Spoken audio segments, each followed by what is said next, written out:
collection. Et maintenant, direction le pays de Sarrebourg à la découverte d'un autre patrimoine mécanique. À l'ancienne. Il peut pas démarrer.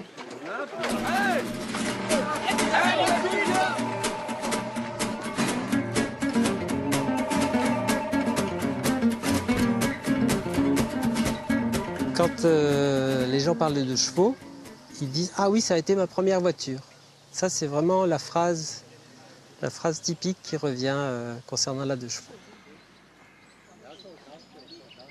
Pour beaucoup de gens, la 2 chevaux, c'est une histoire de famille. Elle a été produite très longtemps. Donc les premières sont sorties en 1948. Et puis, comme c'est une voiture qui a été produite jusqu'en 1990, ça fait 42 ans de production, forcément. Beaucoup de gens ont été amenés à rouler en 2 chevaux. 3 générations en gros, hein.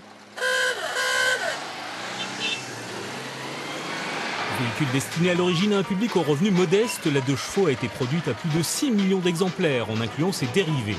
Dans le cahier des charges des concepteurs, la facilité d'entretien et de conduite d'un véhicule destiné à pouvoir traverser un champ labouré. Là, c'est un plaisir,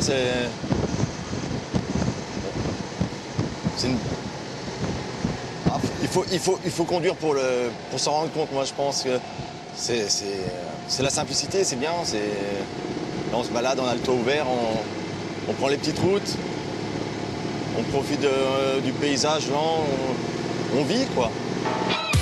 Symbole d'une époque et d'un art de vivre, la 2 chevaux réunit depuis 1988 les membres de l'association Musée de la 2 chevaux.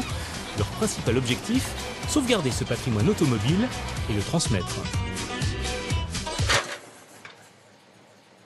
C'est une 2 chevaux à chenilles. Donc l'idée, là, c'est de la remettre en état.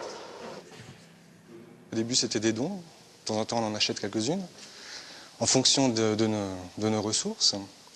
Mais c'est la particularité de ce musée. Moi, pour ma part, si je suis ici, c'est bien parce qu'il y a un projet de musée. Réunissant 90 modèles, parfois très insolites, la collection de l'association attend de pouvoir être exposée au public.